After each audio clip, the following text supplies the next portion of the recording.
I'm Captain Esther Cross, 29 years old, U.S. Air Force. I worked my way up from a logistics officer with a borrowed uniform bag and no family name to fall back on. For years, I believed discipline and preparation could solve anything: early mornings, long deployments, no excuses. But the morning I stopped to help a man with a broken-down car outside Joint Base Andrews, then walked into my officer interview and saw him behind the desk in 4-star whites, everything I thought I knew about rank, respect, and fairness changed. Have you ever done the right thing, only to feel like it might cost you everything? If you've ever been underestimated, blindsided, or humbled by someone you were trying to impress, tell me your story in the comments. You're not alone. Before we get into what happened, let me know where you're tuning in from. And if you've ever had to prove your worth after being written off, hit that like button and subscribe for more true stories about standing tall when it matters most. What happened next might surprise you. I was running late the morning everything changed. Not fashionably late, not 5 minutes and an apology late, the kind of late that makes your stomach knot and your hands shake on the wheel. The interview was scheduled for 0900 hours at Joint Base Andrews, and I was still 20 minutes out at 0840. Rain hammered the windshield. Traffic crawled. Every red light felt personal. I'm Captain Esther Cross, United States Air Force, and I don't do late. My father, Master Sergeant David Cross, retired after 26 years in logistics, raised me on the principle that 15 minutes early is on time. My mother, a nurse at Walter Reed for 3 decades, taught me that competence speaks quietly. I graduated from the Air Force Academy 6 years ago, commissioned as a second lieutenant, and worked my way up through flight operations and logistics coordination. I've pulled extra shifts. I've mentored junior officers. I've done everything by the book because I believed the book was fair. The staff billet I was interviewing for that morning represented everything I'd been working toward. A position under Joint Command, working directly with inter-service operations, the kind of assignment that separates captains who plateau from those who make major. I'd prepared for 3 weeks. I knew the mission brief backward. I'd rehearsed answers to questions I was certain they'd ask. None of that preparation included sitting in traffic, watching the clock tick past 0845. My phone rang. I answered on Bluetooth. Esther, where are you? Major Rena Lopez, one of the few people I trusted completely. We'd met during a deployment to Ramstein, bonded over terrible German coffee, and shared frustration with bureaucratic inefficiency. Stuck on the Beltway. There's an accident. You're cutting it close. I know. They're not going to care about traffic, Esther. Murray's on the panel. Admiral James Murray. I'd never met him, but his reputation preceded him like weather. Former submariner, 3 combat deployments, known for running the tightest operations in the Pentagon. Fair, people said, but exacting. The kind of officer who believed that how you did anything was how you did everything. I'll make it, I said. Call me after. The traffic broke at 0848. I took the exit too fast, tires hydroplaning slightly on the wet pavement. The base was only 2 miles away now. I could still make it. I had to make it. That's when I saw him. An older man stood beside a stalled sedan just outside the main gate, civilian clothes soaked through, hood up. The car's hazards blinked weakly. He was bent over the open driver's door, phone in hand, shaking it like that might summon a charge from nowhere. Even from 50 yards away, I could see the exhaustion in his posture. I should have kept driving. I was already late. This wasn't my problem. Someone else would stop. But I was my father's daughter, and my father never drove past someone who needed help. I pulled over, threw on my hazards, and got out into the rain. Sir, you need help? He looked up surprised. Mid-50s, maybe older, with gray at his temples, and the kind of weathered face that comes from years of early mornings and hard decisions. His eyes were sharp despite the exhaustion. Car won't turn over. Phone's dead. His voice was calm, almost resigned. You call a tow? Can't. No charge. I glanced at my watch. 0852. The gate was half a mile ahead. I could see it from here. Hang on. I pulled out my wallet, extracted a $100 bill, money I'd been saving for new running shoes, and held it out. There's a service station a mile back. Get a tow, get your phone charged. Keep the change. He stared at the money. I can't, you can. I'm late for something. You look like you've been here a while. Just take it. He took the bill slowly, like he was handling something fragile. What's your name? Captain Esther Cross, sir. Air Force. I really have to go.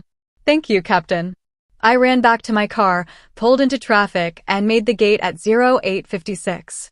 The security officer, Captain Mark Tanner, checked my ID with the kind of casual efficiency that comes from checking 10,000 IDs. Cutting it close, Captain. Bad traffic. He glanced back toward where I'd come from, toward the stalled car, and something flickered across his face. Recognition, maybe. But he waved me through. I parked in the visitor's lot and ran. Actually ran, briefcase in one hand, cover in the other, trying not to look like I was sprinting to the most important interview of my career. I made it to the building at 0858, took 30 seconds in the bathroom to check my uniform and catch my breath, and arrived at the briefing room at 0900 exactly. Captain Cross, reporting as ordered. The aide, a Navy commander with perfect posture and a tablet, smiled professionally. They're ready for you. Go ahead in. I opened the door. The room smelled like coffee and floor polish. 3 flags stood in the corner: Army, Navy, Air Force. Portraits of the President and Secretary of Defense hung on the wall. A long table, 3 officers behind it. Lieutenant Colonel Andre Shaw, Air Force, someone I'd heard was also gunning for the billet. A Marine colonel whose name I didn't catch. And in the center, the man from the roadside sat behind the desk in navy whites, for stars on his shoulder boards. Admiral James Murray. I stopped breathing. He looked up from the folder in front of him, made eye contact, and smiled slightly. Not smug, not gotcha, just the barest acknowledgement of something shared. Captain Cross, he said. Good to see you again. My mouth went dry. Heat crawled up my neck. Every eye in the room turned toward me, then back to him, questions forming. Please have a seat. I sat. My hands were shaking. I folded them in my lap. The interview proceeded like any interview. They asked about my logistics experience, my time at Ramstein, how I'd handle inter-service coordination challenges, my thoughts on readiness metrics. I answered on autopilot, my brain split between the questions and the screaming certainty that I'd just humiliated myself in front of the one person whose opinion mattered most. Shaw asked something about supply chain vulnerabilities. I answered. The Marine colonel asked about my leadership philosophy. I gave him something about trust and accountability. Admiral Murray asked about a time I'd had to make a decision under pressure. I told him about a maintenance crisis in Germany, how we'd kept 3 C-17s operational during a surge, how I'd coordinated with 6 different units across 4 time zones. I didn't mention that morning. Neither did he. The interview ended at 0940. They thanked me. I saluted and left. Outside, Commander Sarah Nguyen, the Admiral's aide, was waiting with her tablet. You did well in there. Did I? She smiled. He doesn't usually smile. I drove back to base in silence, replaying every moment. The way he'd looked when I'd handed him the money. The way he'd thanked me. The way he'd said my name in that room, like we were old acquaintances. Had I seemed flustered? Unprepared? Like someone who couldn't handle pressure? Rena called that afternoon. How'd it go? I don't know. What do you mean you don't know?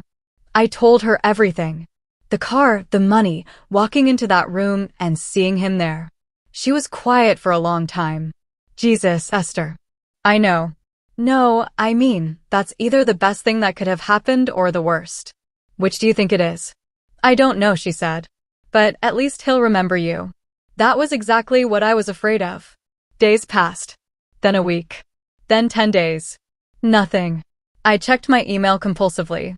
Every morning at 0600, every afternoon at 1300, every evening before bed. Nothing from headquarters. Nothing from Admiral Murray's office. Nothing from personnel.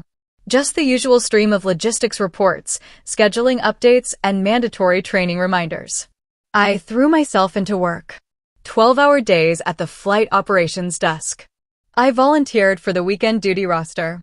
I updated supply manifests that didn't need updating. Anything to avoid sitting still, avoid thinking about that interview, about the way the Admiral had looked at me across that table.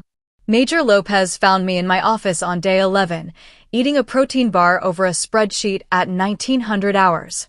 Go home, Esther. I'm finishing this audit. The audit isn't due for 2 weeks. She sat down across from me, pushed my laptop closed. You're spiraling. I'm working. You're hiding. She leaned back in her chair. Have you considered that maybe the silence isn't a rejection? Maybe they're just processing candidates. Shaw probably got it. He's got more joint experience. Better connections. Shaw is also an insufferable politician who spends more time networking than actually working. I managed to smile. You're biased. I'm observant. She pulled out her phone, scrolled through something. I've been asking around about Murray. Quietly. Rena, relax. I was subtle. Called it research for a paper I'm writing. She found what she was looking for.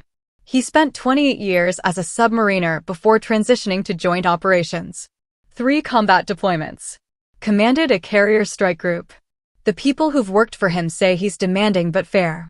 Values initiative over protocol. Hates bureaucratic games. Why are you telling me this? Because you're beating yourself up over helping someone who needed help. You think you looked unprofessional. But what if he saw exactly what he needed to see? Which is someone who doesn't need permission to do the right thing. I wanted to believe her. But belief required optimism, and optimism felt dangerous. I'd spent 6 years learning that the military rewarded consistency, not spontaneity. You followed the chain of command. You waited your turn. You didn't improvise, especially not on the day of the most important interview of your career. I handed a 4-star admiral $100 on the side of the road, I said. Then I showed up to interview for him looking like I'd just run a marathon. How is that doing anything right? You were late because you stopped to help someone. That's different than being late because you hit snooze. The result is the same. Is it? She stood up. The Esther Cross I know doesn't make excuses. She also doesn't usually need this much convincing that she's good at her job. So either you're more shaken by this than you're admitting, or you've been waiting for permission to fail for a long time. She left before I could answer. I sat there in the empty office, fluorescent lights humming, and realized she was right. Not about the Admiral. I had no idea what he thought, but about me. I'd spent 6 years building a perfect record, never late, never wrong, never anything less than exactly what was expected. And somewhere along the way, I'd started believing that perfection was the same as worthiness. The truth was simpler and more uncomfortable. I'd stopped to help that man because it didn't occur to me not to.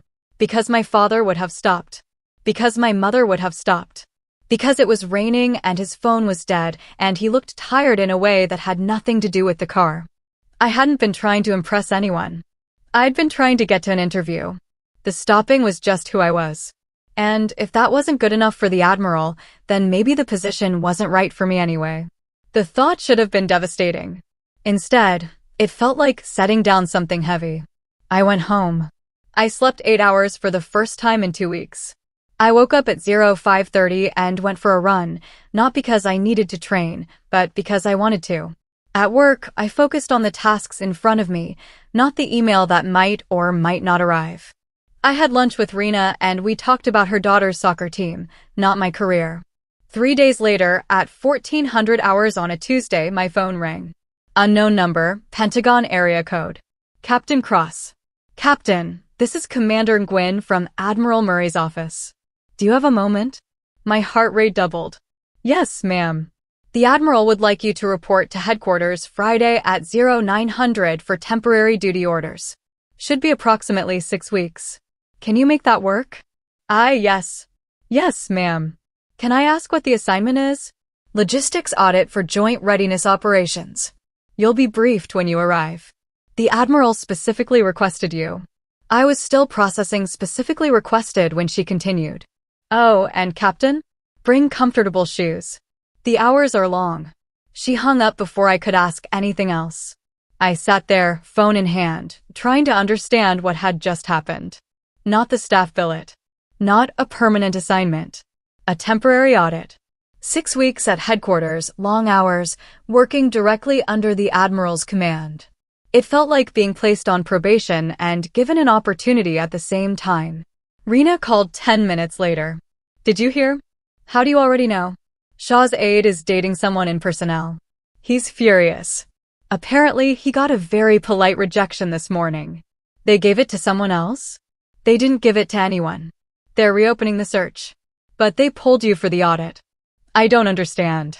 Murray specifically requested you, Esther, for an assignment that puts you in direct contact with his office for 6 weeks, during which time you'll be working joint readiness operations, which is exactly what the staff billet oversees. She paused. It's a working interview. He's testing you. That seems smart? Yeah. He gets to see how you actually work, not how you perform in a conference room. And you get 6 weeks to prove you deserve the permanent position. I thought about that. About the Admiral sitting in that stalled car, soaking wet, watching officers drive past. About how he'd smiled when I walked into that room. You think he planned it? The car. I think he's been a 4-star Admiral for 6 years and doesn't do anything accidentally. Friday morning, I reported to headquarters at 0845. Commander Nguyen met me in the lobby, crisp and efficient. Captain Cross. Good timing. She handed me a security badge and a thick folder. You'll be working out of the Joint Operations Center, 3rd floor. Your desk is 3 to 117. Admiral Murray wants to see you first. My stomach tightened. Now. She led me through corridors that smelled like coffee and floor wax, past conference rooms and office pods, up 2 flights of stairs. The Admiral's office was at the end of a quiet hallway, door open, American flag beside it. He was standing at the window, hands behind his back, looking out at the parade ground. He turned when we entered. Captain Cross. Thank you for coming on short notice. Sir. I stood at attention. At ease. He gestured to a chair. Sit. Commander Nguyen, that'll be all. She left, closing the door behind her. The Admiral sat across from me, not behind his desk, but in the adjacent chair, like this was a conversation between equals. It wasn't, but I appreciated the gesture. I wanted to talk to you before you started, he said. About that morning. Here it comes, I thought. The explanation. The apology I'd need to make. I wasn't testing you, he said. I blinked. Sir, I know what people are saying. That I was undercover, running some elaborate evaluation. That I set up the whole scenario to see who would stop. He shook his head. My car broke down. My phone died. It was raining. I was late for my own briefing. And I was standing there trying to figure out how to explain to the base commander why a 4-star Admiral was hitchhiking when you pulled over. I don't understand. You gave me $100 and told me to keep the change. You didn't ask my name. You didn't wait for thanks. You just helped someone who needed help and kept moving. He leaned forward slightly. Do you know how rare that is? Sir, I was just late for an interview with me. Yes, which means you had every incentive to keep driving. But you didn't. And when you walked into that room 10 minutes later and realized who I was, you didn't try to leverage it. You didn't mention it. You just answered the questions and did your job. I didn't know what to say to that. This audit, he continued, is real work. Not a test.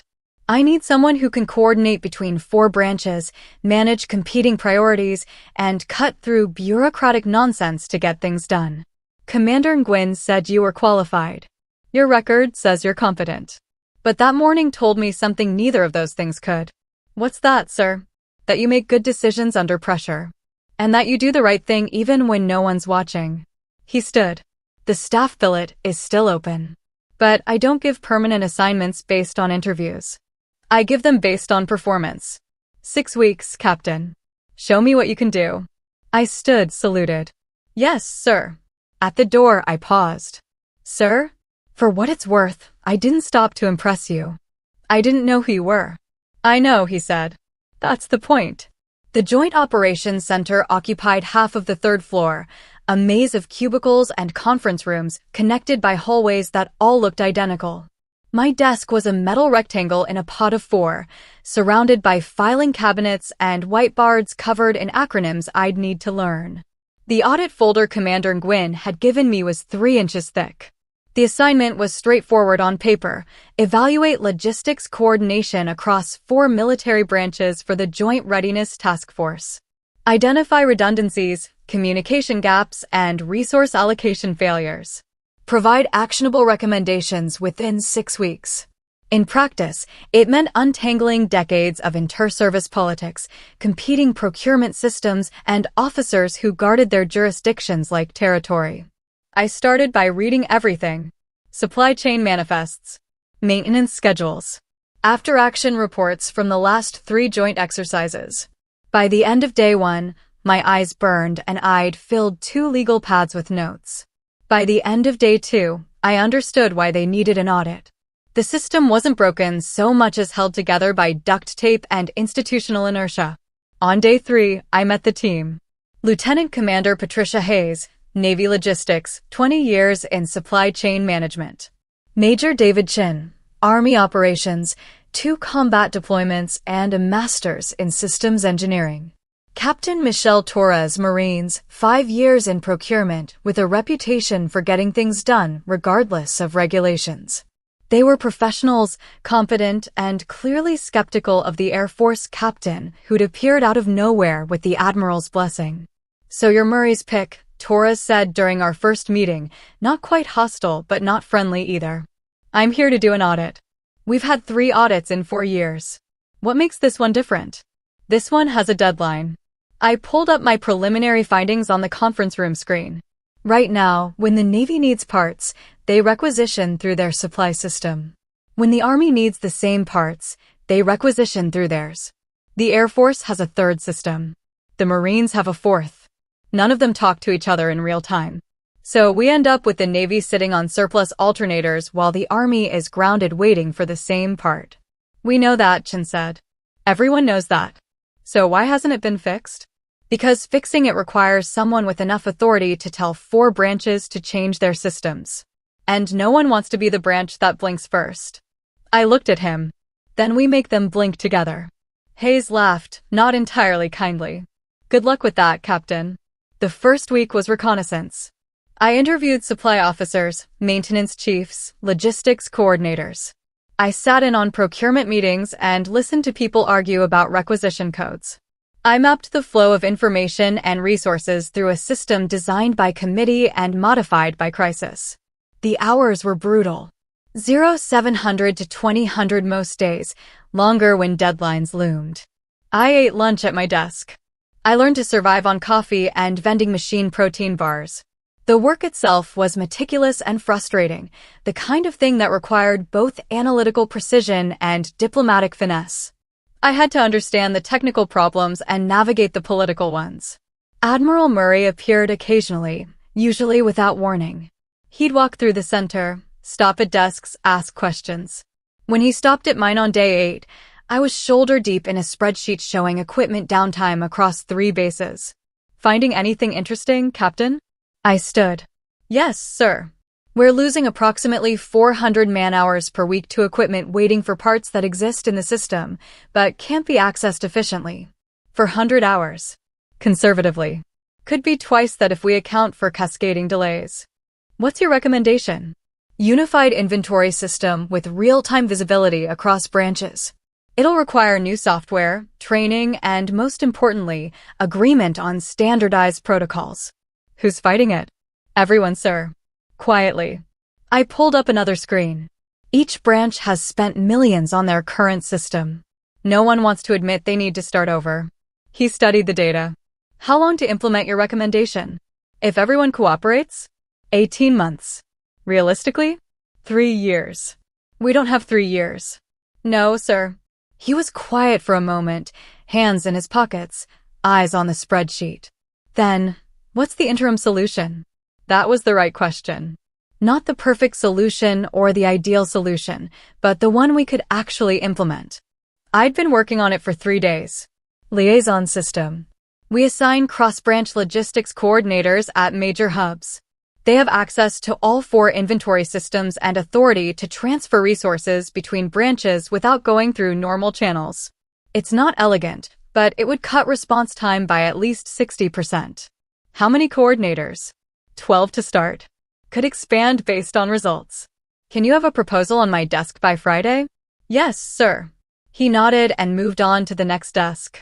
Hayes watched him go, then looked at me with something approaching respect. You just got him to commit to cross-branch coordinators in under 3 minutes. I got him to ask for a proposal. Same thing. If Murray asks for a proposal, he's already decided to do it. He just needs the documentation for when he sells it upstairs. I spent the next 2 days building the proposal. Torres helped with the Marine side. Chen provided Army contacts. Hayes connected me with Navy supply chiefs who'd been advocating for something similar for years. By Friday at 1600, I had a 30-page document with implementation timelines, cost estimates, and contingency plans. Commander Nguyen took it without comment. He'll review it over the weekend. Monday morning, 0800, my phone rang. The Admiral wanted to see me. His office felt different this time. More formal. He sat behind his desk, my proposal open in front of him, margins covered in handwritten notes. Your liaison system, he said without preamble. It's a Band-Aid. Yes, sir. But it's a Band-Aid we can apply now while we work on the permanent fix. Who's going to run it? That's above my pay grade, sir. I'm asking your opinion, Captain. I thought about it. About the people I'd met, the politics I'd navigated, the resistance I'd encountered. Someone with joint experience. Someone who understands all 4 systems well enough to see the gaps. Someone junior enough to be hands-on but senior enough to have credibility. Someone like you. My stomach dropped. Sir, I'm only scheduled here for 6 weeks. Plans change. He closed the proposal. The staff billet I interviewed you for? It just got more interesting. I'm creating a new position, Deputy Director, Joint Logistics Coordination. You'd report directly to my office, oversee the liaison program, and spearhead the long-term systems integration project. Sir, I'm a captain. That's a major's billet. Maybe a lieutenant colonel's. So get promoted. You're overdue anyway. He leaned back. I'm not offering you this because you gave me $100, Captain Cross. I'm offering it because in 2 weeks you've done more to untangle this mess than the last 3 audit teams combined. You ask good questions. You build consensus. And you don't get territorial about whose idea wins as long as the mission succeeds. I didn't know what to say. This was bigger than the original staff billet. More responsibility, more visibility, more risk. What if I fail? Then you fail. But I don't think you will. He stood, signaling the end of the meeting. You have 72 hours to decide. Talk to your family, your mentor, whoever you need to talk to. But this is a one-time offer. If you turn it down, I'll find someone else and you'll go back to your current assignment. And the audit is already paying dividends. Commander Hayes told me you're the first Air Force officer she's worked with who actually listens. Coming from her, that's practically a love letter. I left his office in a daze. Deputy Director. Joint Logistics Coordination. A position that didn't exist 2 weeks ago, created specifically because I'd identified a problem and proposed a solution. It was everything I'd wanted and more than I'd imagined.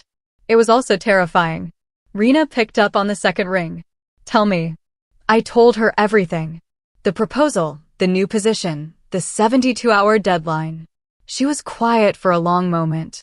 Esther, do you know how rare this is? Officers spend years positioning themselves for opportunities like this. And you fell into it by being yourself. I didn't fall into it. I worked for it.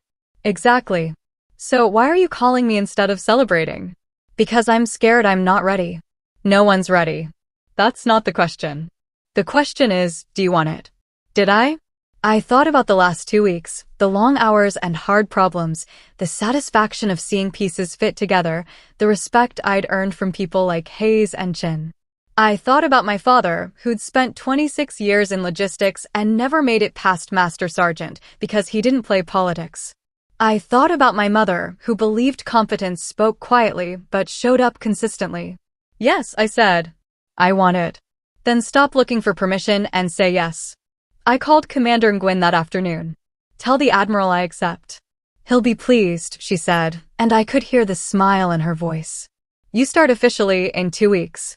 That gives us time to process your promotion paperwork and finalize the position charter. Promotion? to Major. Effective immediately. Congratulations, Major Cross. I hung up and stared at my phone. 2 weeks ago, I'd been a captain hoping for a staff position. Now I was a major with a portfolio that spanned 4 military branches and reported directly to a 4-star admiral. The work got harder after that. Not because the problems were more complex, but because the stakes were higher and the resistance was real. Creating the liaison program meant convincing 12 officers from 4 different branches to take on additional duty and learn unfamiliar systems. It meant negotiating with supply chiefs who'd been doing things the same way for 20 years. It meant sitting through meetings where people agreed to my face and undermined the initiative behind my back. Torres became an unexpected ally. She'd been skeptical at first, but once she saw the liaison system actually working, she became its fiercest advocate. Hayes remained cautiously supportive.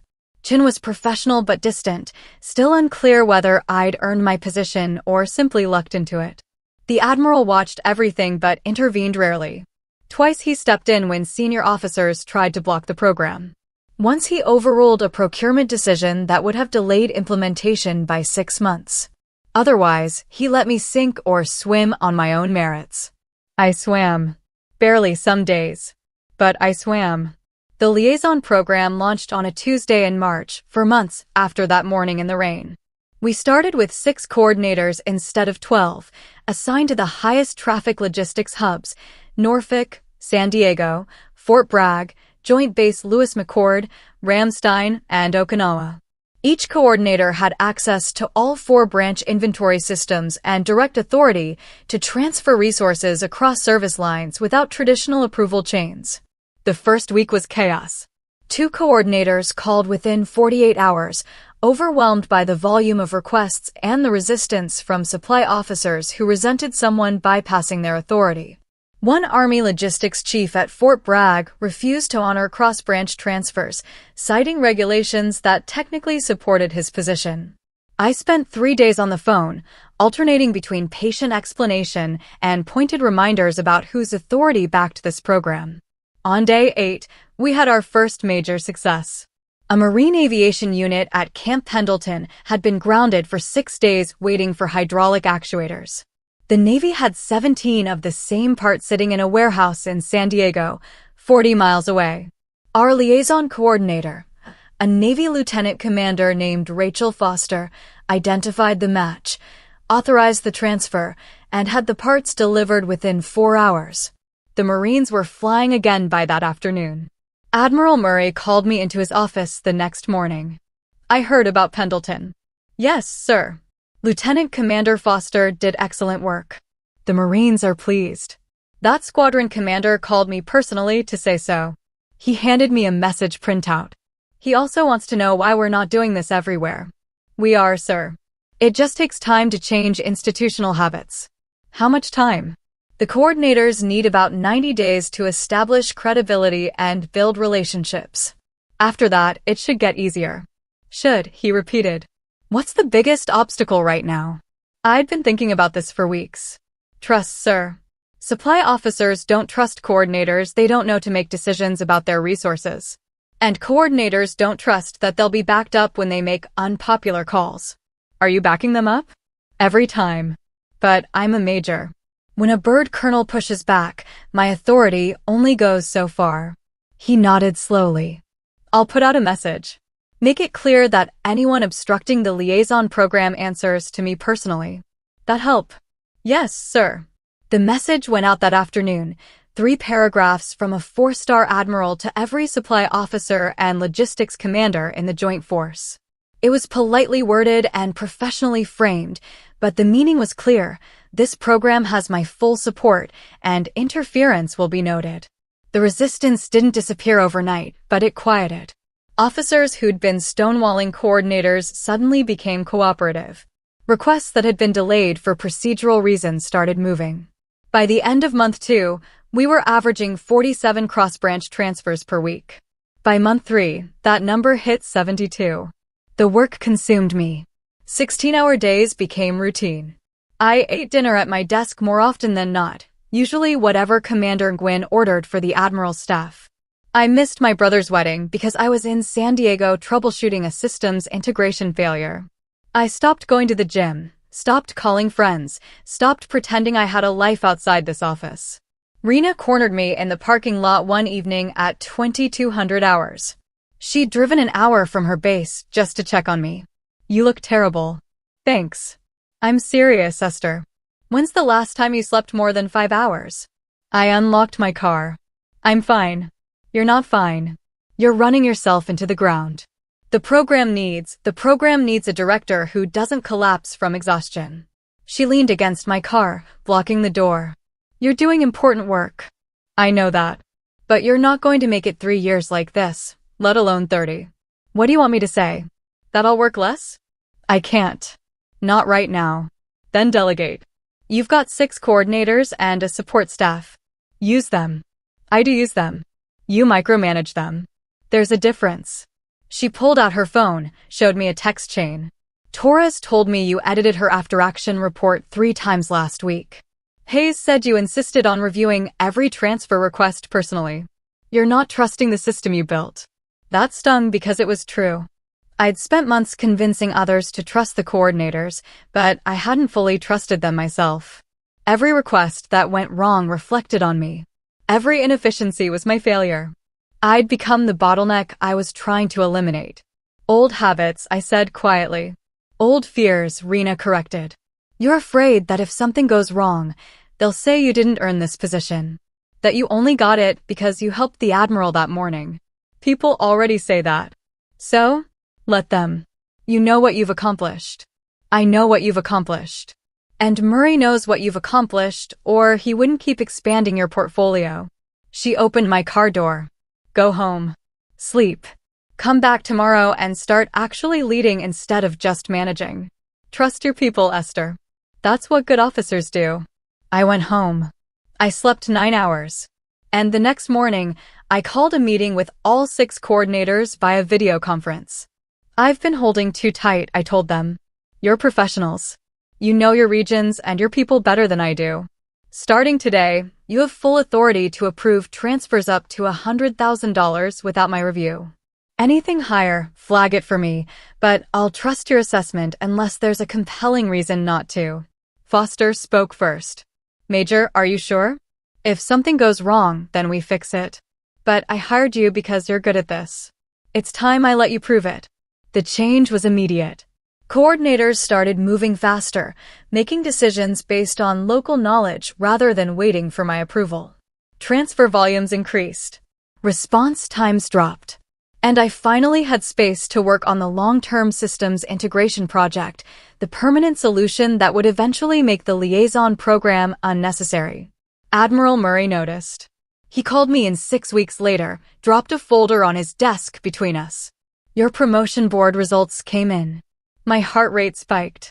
I'd been eligible for lieutenant colonel for 8 months, had submitted my package before taking this position. But I'd assumed the board wouldn't look favorably on an officer who'd spent less than a year in her current rank. Below the zone, he continued. 93rd percentile. The board noted your exceptional performance in joint operations and specifically cited the liaison program as evidence of strategic thinking and leadership. Below the zone meant promoted early, ahead of my peer group. 93rd percentile meant I'd outscored nearly everyone else eligible. Sir, I don't know what to say. Say you'll accept the promotion and keep doing what you're doing. He leaned back. You've built something that works, Lieutenant Colonel. Now you get to see it through. The promotion ceremony was small, held in the same conference room where I'd interviewed 18 months earlier. My parents flew in. Rena stood beside them. Admiral Murray administered the oath and pinned on my new rank himself. Your father must be proud, he said quietly, adjusting the insignia. He is, sir. I met him briefly this morning. He told me you learned logistics from him. Everything important, yes, sir. He also said you learned to stop for people who need help. I met his eyes. He would have stopped that morning too. I know, the Admiral said. That's why you did. The reception afterward was brief. Cake, coffee, handshakes. Commander Nguyen gave me a card signed by the liaison coordinators. Torres drove up from Quantico just to attend. Chin, who'd remained professionally distant for months, shook my hand and said, "You earned this." Coming from him, it meant something. My father pulled me aside before they left. He looked older than I remembered, grayer, but his posture was still perfect and his eyes were still sharp. "I'm proud of you, Esther." "I know, Dad." "No, I mean," he paused, choosing words carefully. "I spent 26 years doing good work. Important work. But I never made it past Master Sergeant because I didn't play the political games. Didn't schmooze the right people. Just did my job and assumed that would be enough." He touched my new rank insignia. "You did your job. But you also did it in a way that people noticed. That matters. You taught me to do it right. I taught you to do it right. Your mother taught you to do it visibly. Together, that's a complete officer." He smiled. "I'm glad you listened to both of us." They left before dusk, my mother hugging me twice, my father saluting once with a grin that said he was only half joking. Rena stayed longer, helped me clean up the conference room. "You did good, Esther. We're not done yet." "No, but you're allowed to be proud of what you've accomplished so far." I thought about that. About the liaison program that was now processing an average of 94 transfers per week. About the systems integration project that had moved from proposal to pilot program. About the coordinators who no longer needed my approval for routine decisions. About the admiral who'd taken a chance on someone who'd stopped to help a stranger in the rain. "I am proud," I said. "Scared sometimes. Overwhelmed, often. But proud. Good. Keep that." She grabbed her jacket. "Now go home and sleep. You look slightly less terrible than you did 6 months ago, but you're still running on fumes." She was right. I went home, slept 10 hours, and dreamed about nothing at all. The next 3 years were a blur of work, progress, setbacks, and small victories. The systems integration project moved through pilot phase, survived 2 budget challenges and 1 congressional inquiry, and finally launched across all 4 branches in April of my 3rd year as deputy director. The liaison program gradually became obsolete, which was exactly the goal. By the time the new unified inventory system went live, we'd reduced average response time for cross-branch resource requests from 11 days to 4 hours. Admiral Murray retired in June, 6 months after the integration launched. His farewell ceremony was held at the Pentagon, full honors, 400 people in attendance. He gave a speech about service and sacrifice, about the privilege of leading good people toward difficult goals. He didn't mention the liaison program specifically, but he caught my eye when he talked about officers who saw problems and fixed them instead of waiting for permission. At the reception afterward, he found me near the dessert table. "Lieutenant Colonel Cross. I hear you're being considered for full colonel." "Yes, sir. The board meets in August. You'll make it. Your record is strong." He picked up a cookie, examined it like it was a logistics report. "I also hear you're being courted by 3 different commands for senior staff positions." "Word travels fast, sir." "It does when you're good at what you do." He set the cookie down uneaten. "Can I give you some advice, one more time?" "Of course, sir. Don't let them stick you behind a desk permanently. You're good at strategy and administration, but your real skill is seeing how systems affect people. Stay close enough to the work to remember why it matters." "I will, sir." "And Esther." He rarely used my first name. "That morning, when you stopped, I think about it sometimes. How you didn't hesitate. How you didn't need to know who I was to decide I was worth helping. That's not something they teach at the academy. That's character. Don't lose it as you climb higher." "I won't, sir." He nodded, shook my hand once, and moved on to the next well-wisher. I watched him work the room, still commanding attention even out of uniform, still exactly the officer everyone said he was, demanding, fair, and genuinely interested in making things better. 3 months later, I made full colonel. The promotion to full colonel came with a new assignment, Director of Joint Logistics Operations, overseeing the entire integration system I'd helped build. The position carried more authority and exponentially more responsibility. I moved into an office with windows, inherited a staff of 23, and spent my first month learning that senior leadership was less about solving problems personally and more about enabling others to solve them.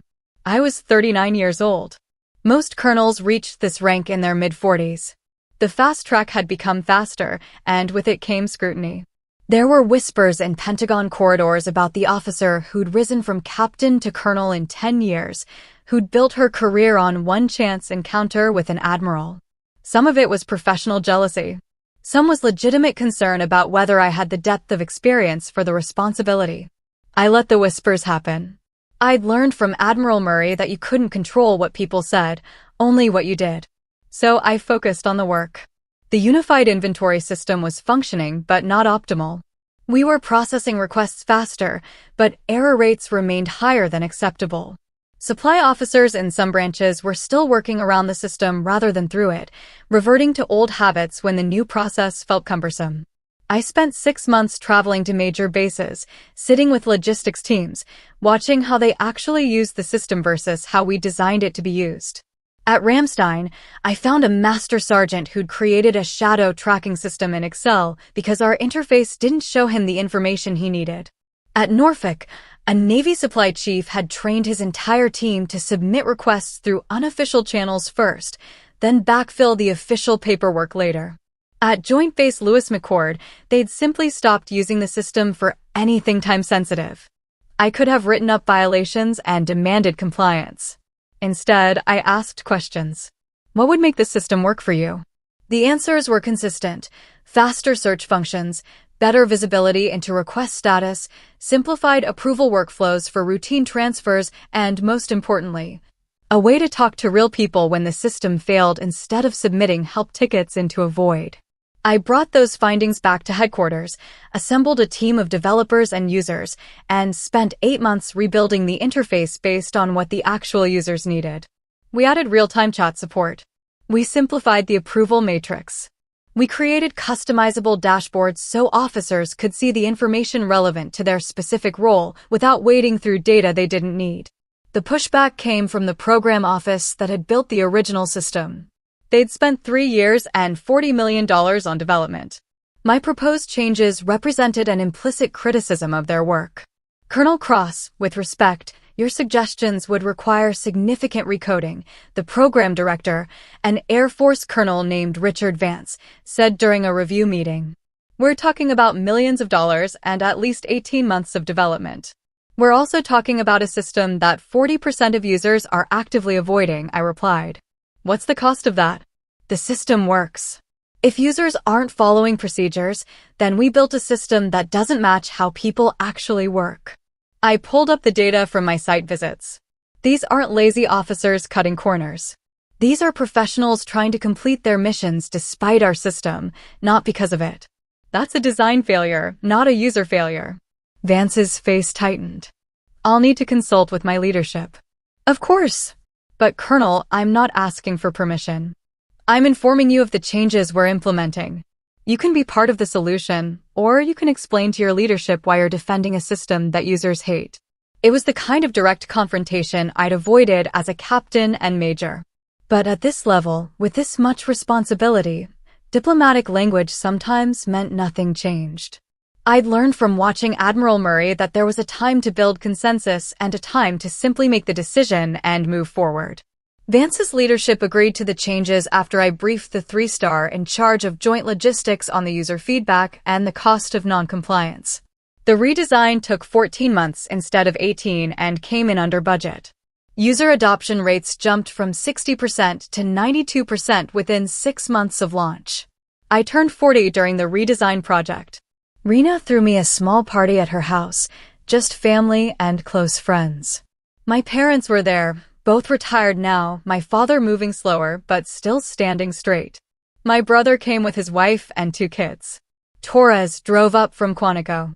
Even Commander Nguyen showed up with a card that read simply, Admiral Murray sends his congratulations. How is he? I asked. Bored. Consulting part-time, teaching a course at the Naval Academy, fishing more than he ever thought he would. She smiled. He asks about you every time I see him. Wants to know if you're still doing good work. Tell him yes. I will. Though I think he already knows. Late that evening, after most guests had left, my father and I sat on Rena's back porch, watching the kids chase fireflies in the yard. You've done well, Esther. Thanks, Dad. No, I mean he paused, the same way he had at my lieutenant colonel promotion. You've done things I never imagined. Not just the rank, but the scope of it. You've changed how the entire joint force handles logistics. That's legacy work. I had help.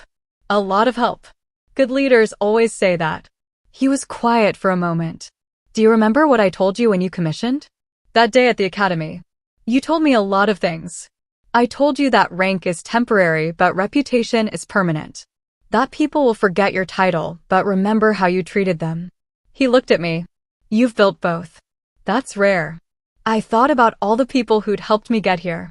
The coordinators who'd trusted my vision. Torres and Hayes and Chin who'd pushed back when I needed it. Rena who'd kept me grounded. Admiral Murray who'd given me a chance and then stepped back to let me prove myself.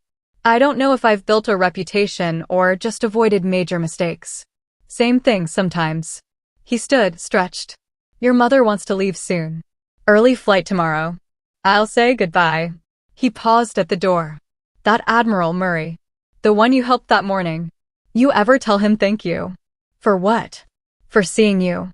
Not everyone in his position would have. I did. Once.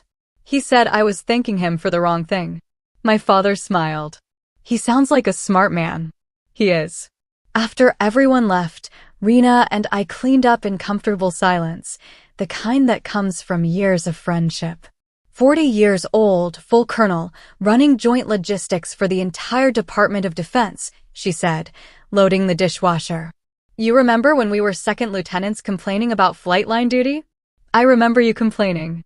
I was too scared to complain. You were never scared. You were careful. There's a difference. She closed the dishwasher, leaned against the counter.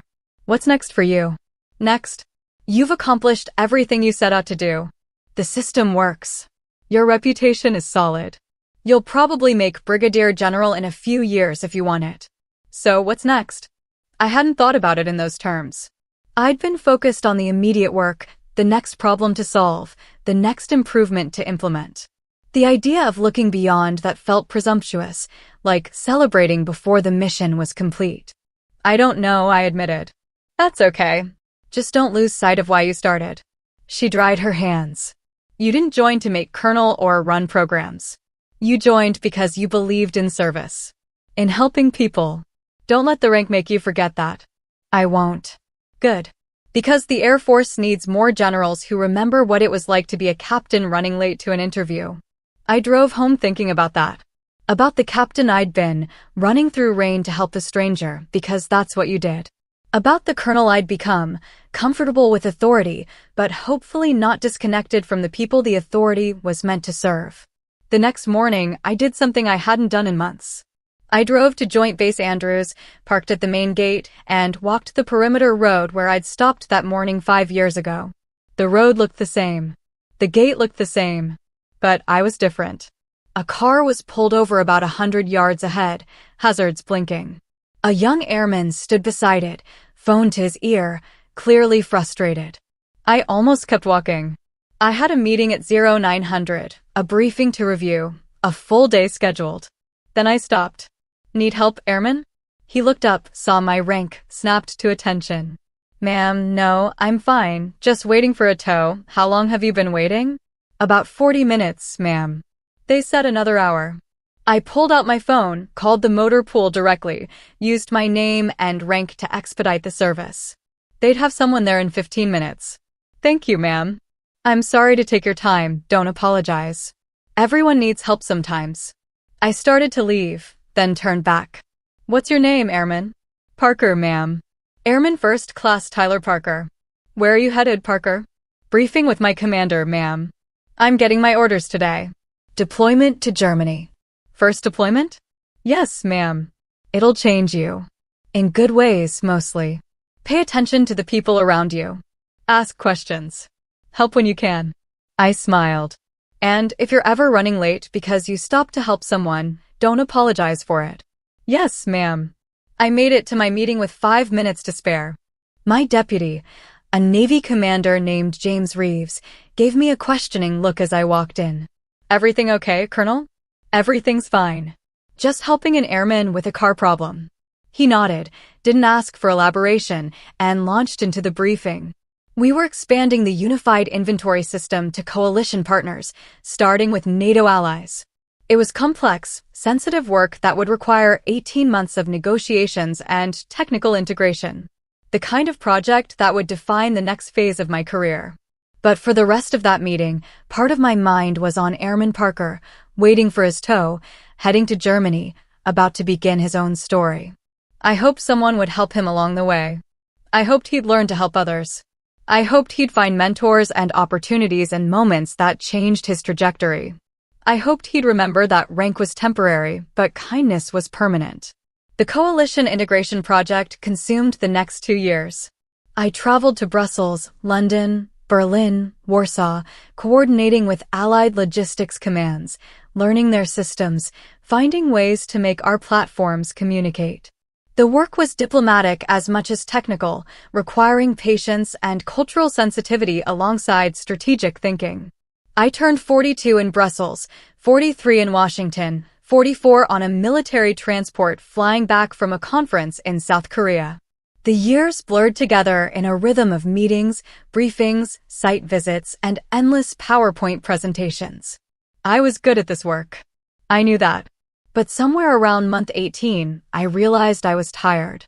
Not burned out exactly. Just tired. The kind of tired that comes from years of 16-hour days and constant travel and always being responsible for programs that affected thousands of people. Rena noticed during one of my rare visits home. You look exhausted. I'm fine. You said that 5 years ago, and you weren't fine then either. This is different. How? I'm older. I know my limits now. She studied me for a long moment. You're thinking about retiring. I hadn't been, consciously. But the moment she said it, I realized it was true. Maybe. Eventually. How long? I'm eligible at 25 years. That's 3 more. And then what? I don't know. Consulting, maybe. Teaching. Something quieter. You'll be bored within 6 months. Maybe. But maybe that's okay. I sipped my coffee. I've done good work, Rena. Important work. But I'm not sure how much more I have in me at this pace. Have you told anyone? No. And I won't for a while. But I'm thinking about it. 3 months later, I got a call from a number I didn't recognize. Virginia area code, Pentagon Exchange. Colonel Cross. Esther, it's James Murray. I sat up straighter reflexively, even though he couldn't see me. Admiral, it's good to hear from you, sir. I'm not an admiral anymore. Just James. He sounded amused. I'm calling because I need your advice. My advice, sir? James, he corrected again. I've been asked to teach a senior seminar at the Naval War College. Strategic Logistics in Joint Operations. They want someone who's actually done it, not just studied it. He paused. I told them they should ask you instead. Sir, James, I'm still active duty. I can't, not now. But you're eligible for retirement in 3 years. They're willing to wait if you're interested. I stood up, walked to my office window overlooking the parade ground. Officers crossed the lawn below, hurrying between buildings, carrying briefcases and tablets and the weight of their own responsibilities. How did you know I was thinking about retirement? I didn't. But you've been at this for 20 years. You've accomplished more than most officers do in 30. And you're at the point where the next step is either flag officer or something else entirely. He was quiet for a moment. I've been where you are. The work is still important, but you're starting to wonder if someone else could do it just as well. If maybe it's time to let the next generation step up. Is that what you felt? Every day for the last 2 years before I retired. I loved the work, but I was tired of the politics. Tired of fighting for budget. Tired of explaining to people who'd never worn a uniform why logistics matters. He cleared his throat. Teaching is different. You're still serving, just in a different way. Shaping how the next generation thinks about problems instead of solving the problems yourself. I don't know if I'd be good at teaching. You've been teaching for 20 years. Every junior officer you've mentored, every system you've redesigned based on user feedback, every time you've explained complex logistics to a general who just wanted a simple answer, that's all teaching. He paused. Think about it. You don't have to decide now. But the offer stands. We talked for another 10 minutes about his retirement, his fishing trips, his occasional frustration with civilian life's lack of structure. When we hung up, I sat at my desk for a long time, staring at the calendar on my wall. 3 more years. 25 years of service. From second lieutenant to colonel, from flight operations to joint logistics command, from that rainy morning outside the gate to this office with windows and a staff that ran programs affecting the entire Department of Defense. It was enough. Maybe more than enough. I called Rena that evening. I'm going to retire. When? 3 years. When I hit 25. She was quiet for a moment. How do you feel? Relieved. Scared. Certain and uncertain at the same time. That sounds about right. I heard her moving, probably to somewhere more private. What will you do? I told her about the Naval War College offer. About teaching. About the idea of shaping how future officers thought about logistics and leadership instead of running programs myself. You'd be good at that, she said. You've always been good at explaining things. Making complex systems understandable. I hope so. Esther, are you doing this because you want to or because you're tired? It was the right question. The honest question. Both, I admitted. I'm tired. But I also want this. I want to wake up without checking email at 0500. I want to work with students who are excited to learn instead of managing officers who resist change. I want to have time to think about problems instead of just reacting to them. Then do it. You've earned the right to choose what comes next. The decision, once made, brought unexpected peace. I still worked 16-hour days. I still traveled constantly. I still managed crises and navigated politics. But underneath it all was the knowledge that this had an endpoint. That I was building toward something else instead of just pushing forward indefinitely. I told my deputy, Commander Reeves, about 6 months later. We were in Brussels, late evening after a long negotiation session with French Logistics Command. Sir, can I ask you something? Of course. How long are you planning to stay in this position? The question surprised me. Why do you ask? Because you're eligible for flag officer. Everyone knows that. But you haven't put your name forward for any of the boards. And you've been training me to take over more of the strategic planning. He hesitated. I just want to know if I should be preparing for something. I appreciated his directness. I'm retiring in 2.5 years. When I hit 25. And yes, I've been training you because you'll be my recommendation for this position when I leave. He sat back, processing. Thank you, sir. I don't know what to say. Say you'll keep doing good work. Say you'll remember that systems serve people, not the other way around. Say you'll stop to help the occasional airman with car trouble. He smiled. I don't know that story. Ask Commander Gwynn sometime. She tells it better than I do. Word spread quietly over the next year. Not officially, I wouldn't announce my retirement until the 6-month mark, but people knew. They always did. The questions changed in meetings. Instead of, what do you think, Colonel? It became, how would you handle this? Training questions. Legacy questions. Torres called me in month 22. I heard you're getting out. News travels. It does when it's news worth hearing. She was quiet for a moment. You going to miss it? Parts of it. Not all of it. The politics? The politics. The budget fights. The explaining basic logistics to people who should understand it by now. I smiled even though she couldn't see it. I won't miss the travel. Or the PowerPoints. What will you miss? I thought about that. The people. The feeling when a system finally works the way it's supposed to. Knowing that what I did today might help some young officer complete their mission 6 months from now. I paused. The sense of purpose, I guess. Of being part of something bigger. You'll still have that. Teaching is purpose work. I hope so. It is. Trust me. I've been doing guest lectures at Quantico for 3 years. Best part of my month. She cleared her throat. Listen, a bunch of us want to throw you a retirement ceremony. When you're ready. Nothing huge, just the people who've worked with you over the years. Will you let us? Torres, I'm not asking, Colonel. I'm telling you. You've given 25 years. Let people say thank you. Okay. When I officially announce. Good. Because Hayes is already planning the menu and Chern has a speech prepared. You're not getting out of this. I announced my retirement in month 23, 6 months before my terminal leave date. The formal announcement went through channels, memorandum to my chain of command, notification to personnel, official letter with all the proper format and language. But the real announcement happened in conversations, hallway exchanges, quiet acknowledgments of time passing and chapters ending. My parents flew in when they heard. My mother cried, happy tears she said, though I suspected they were complicated tears. Pride and relief and maybe some grief for the years of deployment and danger that were finally, definitively over. I'm proud of you, my father said. We were sitting in my quarters, sharing a beer, something we'd rarely done because our time together was usually formal measured. Not just for what you accomplished. For knowing when to stop. Is that what I'm doing? Stopping? No. But you're choosing what comes next instead of letting the system choose for you. That takes wisdom. He sipped his beer. A lot of officers hang on too long. Chase stars they'll never get, fight for positions they don't really want, because they don't know how to be anything except military.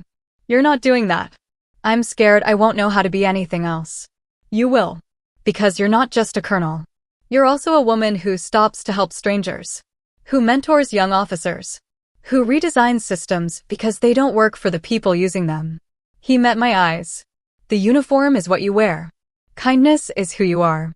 You'll figure out how to keep being that person without the rank. The retirement ceremony happened on a Friday in September, 5 years and 4 months after that morning in the rain.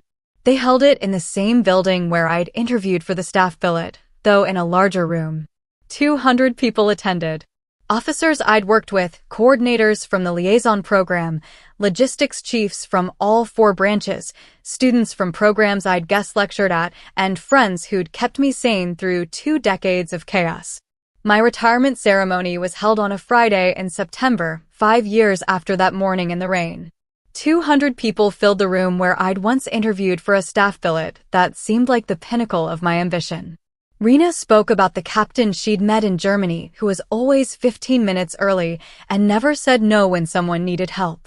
Torres talked about the major who'd built a program that actually worked because she'd listened to the people doing the work. Commander Reeves, my successor, talked about the colonel who'd trained him in leadership, not just logistics. Then Admiral Murray walked in. I hadn't known he was coming. He'd sent a card when I announced my retirement, but he was teaching in Rhode Island, and I'd assumed the distance was too far. He walked to the front in a suit, no uniform, wearing a quiet smile. I wasn't planning to speak today, he said. But Colonel Cross changed my plans before, so it seems appropriate she'd do it again. People laughed. I met Esther 5 years ago when my car broke down outside the gate. I was late, frustrated, out of options. She was later, rushing to an interview, and had every reason to keep driving. But she stopped, gave me $100 and told me to get a tow. I bring this up not because it led to her career, though it did, but because it illustrates something important. The best officers don't help because they'll get something from it. They help because it's the right thing to do. He looked at me. You've spent 25 years stopping for people who needed help. Sometimes that meant fixing their cars. More often it meant fixing systems that weren't working, mentoring junior officers who felt lost, or redesigning processes everyone else accepted as immutable.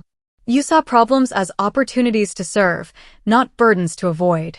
The Air Force is losing a remarkable officer.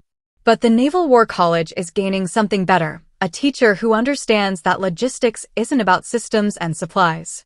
It's about people trying to complete impossible missions with insufficient resources. And you've spent your entire career making those missions a little less impossible.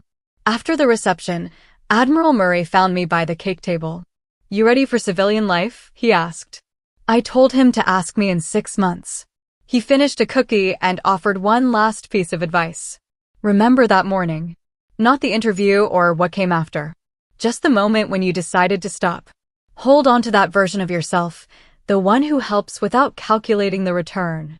Because teaching is full of moments when you'll be asked to do more than your job description requires. The rank won't compel you anymore. It'll just be you and your character. I started teaching at the Naval War College that January. On the first day, I told my 24 students about that rainy morning, about stopping for a stranger, about walking into an interview room and seeing him behind the desk. I tell you this not because it had a happy ending, I said, but because it illustrates the central tension in military logistics. The question you'll face over and over is, do you do what's efficient, or do you do what's right? And can you build systems that make those two things align instead of conflict? The semester flew by. Admiral Murray sat in on one of my classes in week 10, then walked the campus grounds with me afterward. That story you tell about the morning we met, do you tell it in every class? He asked. I told him yes, first day of every semester. Because it's true. And because it reminds them that rank and authority are temporary, but character is permanent. That summer, I received a letter from Airman Parker, the young officer I'd helped with car trouble my last year on active duty. He'd stopped to help a stranded German civilian outside Ramstein Air Base. The civilian turned out to be a local government official who later helped expedite a facilities issue for his unit. I thought about what you said, he wrote, about helping people even when you're late. I almost didn't stop. But I remembered you stopping for me. So I stopped. And it mattered. On the 10th anniversary of that rainy morning, Admiral Murray called me to a coffee shop. He handed me a small box.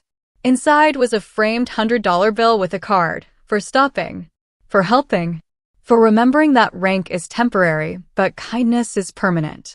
He told me it wasn't the same bill, he'd spent that one on the tow truck, but it represented the same thing. 10 years ago, you gave me $100 without knowing who I was or what it might mean. You just saw someone who needed help. That decision changed your career. But more importantly, it reminded me that the best officers are the ones who don't let rank change who they are. I hung the frame in my office above my desk. Students ask about it sometimes. I tell them the whole story and watch them process the idea that one small act of kindness could cascade into a career, a program, a legacy. I'm 54 now. I've been teaching for 9 years. I still walk past that gate sometimes when I'm visiting the base, looking at the spot where I stopped and made a decision that seemed small at the time but changed everything. Last week, a Marine captain stopped me after class. That story you tell. About stopping for the Admiral. Did you ever regret it? I told her no. Because being on time isn't the same as being right. And because the person you are when no one's watching is the person you actually are. Everything else is just performance. She asked if I still carry a $100 bill. I showed her the folded bill in my wallet. Always. Because you never know who might need help. I understood, finally, that Admiral Murray had been right all along. It wasn't about the interview or the career or the programs I'd built. It was about choosing to see people who needed help and having the courage to stop. Everything else, the rank, the positions, the legacy, was just what happened when you made that choice consistently for 25 years. The best thing you can do in any moment is simply help the person in front of you who needs help. Everything else takes care of itself. I'm Esther Cross. One stop in the rain changed my career and how I lead. If this resonated, like, subscribe, and share it with someone who wears a uniform or leads a team. Your turn. Have you ever helped a stranger and realized it mattered more than you knew? Would you have stopped if you were late to a career-defining interview? Why or why not? When has doing the right thing cost you or paid off at work? How do you balance protocol with judgment in high-pressure moments? Drop your story in the comments.